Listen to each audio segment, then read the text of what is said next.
How to fix the TEMU error, try a different payment method. Hey guys, welcome back to the channel. If you are facing this problem on TEMU, you can try these troubleshooting steps.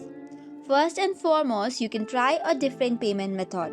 Sometimes the issue could be with your card. In that case, you can switch to PayPal or any another payment option that is available in the app.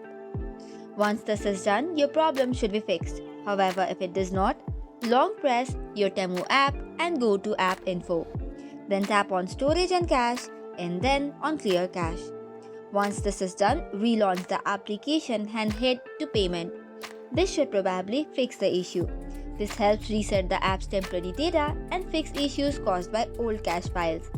Sometimes the issue might be related to your network connection as well. So if possible, you can switch between Wi-Fi and mobile data or connect to a different network to see if the issue persists.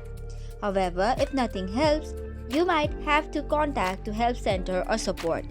For this, go to You section, tap on Support, mention the issues and get the fix. So that is all for today's video. For more such contents, do not forget to hit the like and subscribe button. Thank you and keep watching.